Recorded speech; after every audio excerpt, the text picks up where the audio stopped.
नमस्कार दोस्तों, स्वागत है आप सभी का अपने YouTube channel love with Sachin में। आज का टॉपिक है डिस्ट्रिक्ट जज और डीएम के बारे में, जो हम एक उनकी पावर के रूप में तुलना करेंगे कि डिस्ट्रिक्ट जज ज़्यादा पावरफुल है या डीएम ज़्यादा पावरफुल है। तो बने रहें वीडियो के अंत तक। सबसे पहले बात करते हैं जिला न्यायाधीश डिस्ट्रिक्ट जज की। डिस्ट्रिक्ट जज कौन होता है?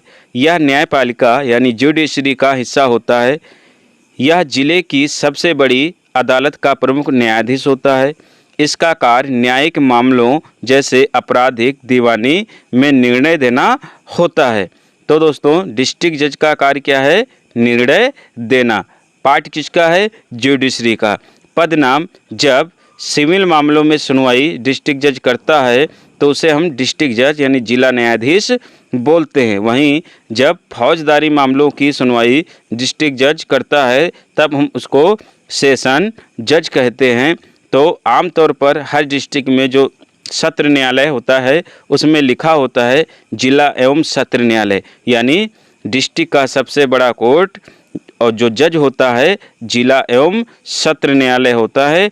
एक ही पीठासीन अधिकारी दोनों कार्य करता है, दोनों नामों से जाना जाता है। जब सिविल मैटर की सुनवाई हो तो डिस्ट्रिक्ट जज, क्रिमिनल मैटर की सुनवाई हो तब सेशन जज। मुख्य अधिकार और कार्य: अधिकार क्या हैं? हत्या, रेप, डकैती जैसे गंभीर मामलों की सुनवाई करना डिस्ट्रिक्ट जज का कार्य है। दीवानी व फौजदारी मामलों में निर्णय देना।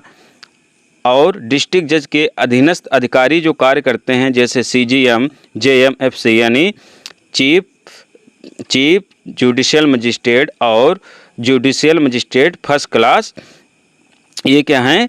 इनके अधीनस्थ अधिकारी होते हैं। और सेशन जज जो है यानी डिस्ट्रिक्ट जज हाई कोर्ट के अधीन कार्य करता है। फिर बात करते हैं जिला दंडाधिकारी यानी डिस्ट्रिक्ट मजिस्ट्रेट डीएम की। यह कौन होता है? यह कार्यपालिका का हिस्सा होता है। डिस्ट्रिक्ट मजिस्ट्रेट जो है एग्जीक्यूटिव का हिस्सा होता है, भाग होता है। डीएम आमतौर पर क्या होते हैं? आईएएस अधिकारी होते हैं। यह जिले के प्रशासनिक मुखिया के रूप में जाने जाते हैं। जिले का जो प्रशासनिक मुखिया है वो कौन होता है? डीएम होता है और कार्यपालिका का सबसे बड़ा अधिकारी होता है। मुख्य कार्य और अधिकार: कानून व्यवस्था बनाए रखना, जैसे धारा 144 जो बीएनएसएस सेक्शन 163 में अब है। मजिस्ट्रेट शक्तियां जैसे किसी क्षेत्र में कर्फ्यू लगाना हो, लोक व्यवस्था, आपदा प्रबंधन, चुनाव कार्य, भूमि अधिग्रहण आदि की देखरेख करना हो। जैसे आप लोगों ने देखा होगा कि जब कभी कोई आपदा आती है जैसे बाढ़, सूखा और तूफान, इनमें सब में क्या है? या कोई बीमारी जैसे कोरोना आया था, महामारी आई थी, तो इन सब में डिस्ट्रिक्ट मजिस्ट्रेट का बहुत ही बड़ा महत्व होता है और बहुत ही बड़ा योगदान होता है, क्योंकि डिस्ट्रिक्ट को पूरे मैनेज डिस्ट्रिक्ट मजिस्ट्रेट करता है। पुलिस और अन्य सरकारी विभागों का समन्वय बनाना डिस्ट्रिक्ट मजिस्ट्रेट का कार्य है, यानी मिलजुल कर कार्य करवाने का कार्य किसका है? डिस्ट्रिक्ट मजिस्ट्रेट का होता है। फिर बात करते हैं कौन है ज़्यादा पावरफुल, यानी जिला जज या डिस्ट्रिक्ट मजिस्ट्रेट। जिला जज जो होता है यानी जिला न्यायाधीश का अधिकार केवल न्यायिक मामलों में होता है।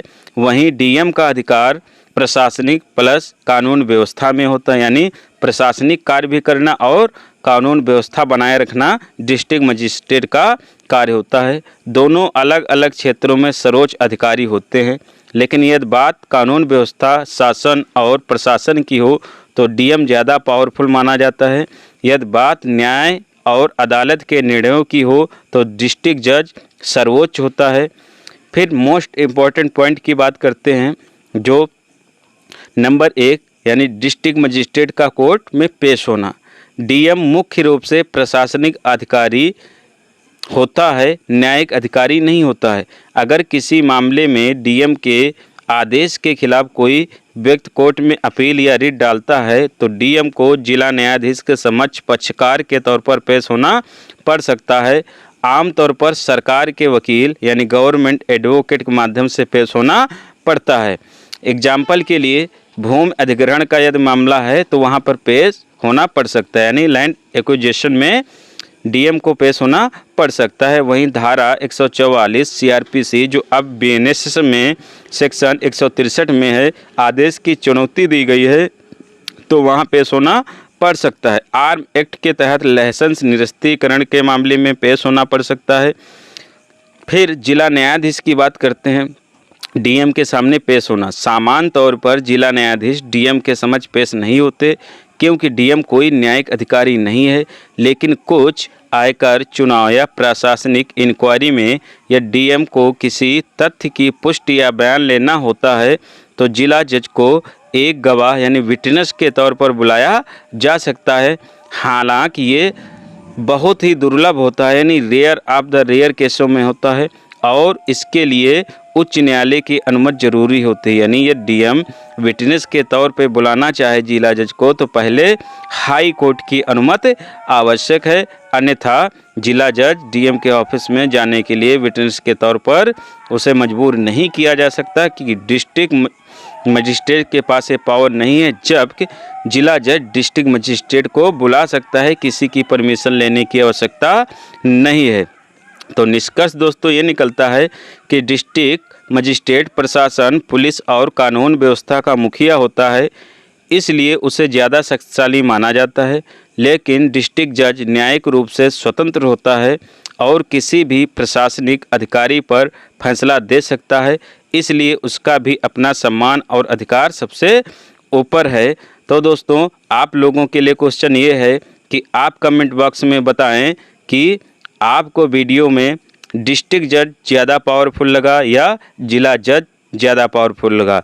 कमेंट में ज़रूर बताएं, और चाहते हैं किसी अन्य टॉपिक पर वीडियो तो कमेंट बॉक्स में कमेंट करें, और वीडियो को लाइक, शेयर और चैनल को सब्सक्राइब करना ना भूलें। बेल आइकन ज़रूर दबाएं ताकि मेरी वीडियो आप तक सबसे पहले पहुंचे।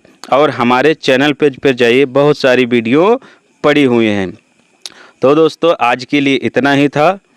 धन्यवाद। जय हिंद, जय भारत।